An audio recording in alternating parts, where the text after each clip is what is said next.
The Ministry of Gender, Children and Social Welfare organizes a press conference on the 83rd session of the United Nations Convention on the Elimination of All Forms of Discrimination Against Women. After Honorable Fatou, Minister of Gender, Children and Social Welfare, presented the Gambia's 6th periodic report on the UN Convention Against Women in Geneva, Switzerland on October 28, 2022.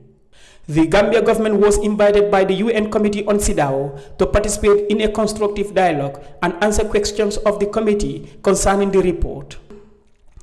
While speaking to the media about her trip to Geneva, Honorable Kinta highlights Gambia's progress in women's empowerment, adding that the Gender and Women Empowerment Policy 2023-2033 and the National Children's Policy are both currently being revised to include a thematic area on sexual and gender-based violence, including female genital mutilation, FGM, and child marriage.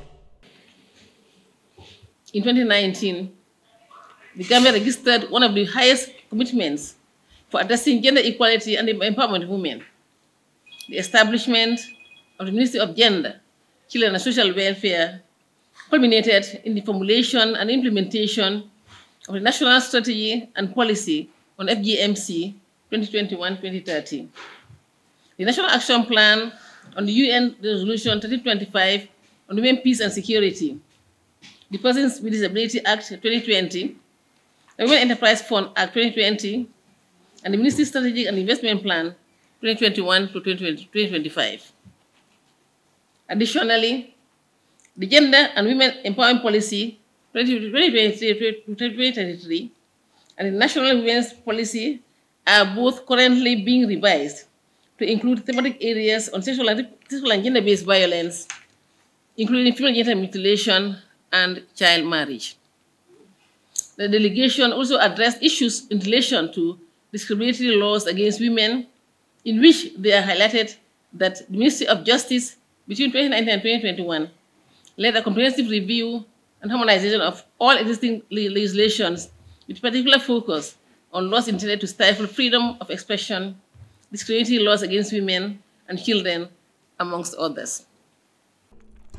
Honorable Kinta further informs the media about the area she updated the CEDAW committee on and says from December 2020 to date, over $23 million has been disbursed by the government of the Gambia to more than 38,550 women from 257 groups across the country, surpassing the National Development Plan target of 10,000 women. I further updated the committee on the women's economic empowerment in the Gambia, looking at the Women's Enterprise Fund, which is a flagship project of the National Development Plan 2018-2021, with the objective of strengthening capacities of women and girls in micro and small-scale enterprises. The loan under the WEF provides access to low-interest credit for women entrepreneurs with a group guarantees model of microcredit. From December to 2020 to date, over $23 million Gambian has been disbursed by government to more than 38,550 women from 257 groups across the country, surpassing the National Development Plan target of 10,000 women. The committee was delighted that the Women Enterprise Fund project is making progress towards women's economic empowerment. We further updated the committee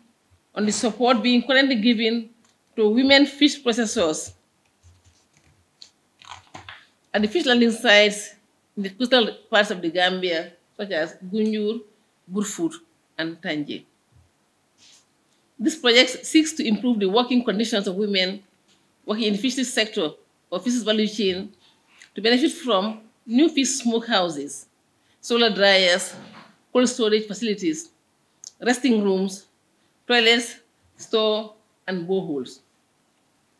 Certain villages and towns in the coastal part were already identified as the beneficiaries, and boreholes have been drilled in all the identified areas, as the main challenge for these women was limited access to water. With more funding available, the project will be replicated to other fish landing sites across the country. The Gender and Children's Minister says she also updated the CEDAW committee on the Gambia's government support towards women during and post-COVID-19 periods. Another thematic area that the committee was also briefed on was the post-COVID-19 recovery process in the Gambia. We recognize that the COVID-19 pandemic posed a major destabilizing blow to the women's agenda, affecting their livelihoods, as well as the productive sectors of the economy and the country's overall efforts in achieving gender equitable outcomes in national development. The government of the Gambia initially put in place a $500 million National COVID-19 Emergency Response Fund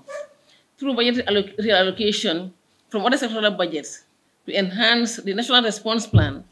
and generate external resources from development partners. To further mitigate the impact of COVID-19 on vulnerable households, the committee was informed that the government of the Gambia provided food aid package worth $854 million Gambian dollars in the form of rice, sugar, and cooking oil that covered 84% of households, mainly female-headed, in May 2020, followed by a second round food support package worth which is $224.3 million Gambian dollars in 2021. Similarly, support was also extended to state-owned enterprises at the tune of $121 million Gambian dollars. Local government authorities to the tune of $48.386 million Gambian dollars, and the tourism sector, $121.6 million Gambian dollars. Meanwhile, Honorable Kinda says she also informs the CEDAW committee about her ministry's effort to end sexual and gender-based violence in the Gambia. Updating the committee on how the Gambia has been addressing sexual and gender-based violence in the Gambia, the delegation shed light on its recent partnership with the Judiciary, the Ministry of Justice, Ministry of Interior, and Ministry of Basic and Secondary Education, as well as our U.S. state agencies, for the establishment of National Forensic Laboratory and also special courts on gender-based violence to prevent delay in delivering justice. During this segment, I took the opportunity to recognize the work of the NGOs, the CSOs, and government institutions for their rigorous community campaigns and sensitization against SGBV in the Gambia. The committee was also updated on the development of a comprehensive gender management information system, GMIS, database that will register information on key gender-based violence indicators that would be linked to our GBV shelter. The session was in response to the list of issues and questions in relation to the 6th periodic report of the Gambia under the visibility of the CEDAW Convention, women's rights and gender equality in relation to the pandemic and recovery efforts, constitutional and legislative framework, access to justice, national machinery for advancement of women, national human rights institution, women human rights defenders and civil society, stereotypes, harmful practices, gender-based violence against women, trafficking and exploitation of prostitution, participation in political and public life, nationality, education, employment, health, economic empowerment of women, rural women, marriage and family relations, climate change and disaster risk reduction. Reporting for Kerr, Fatou, I am Landin Cisse.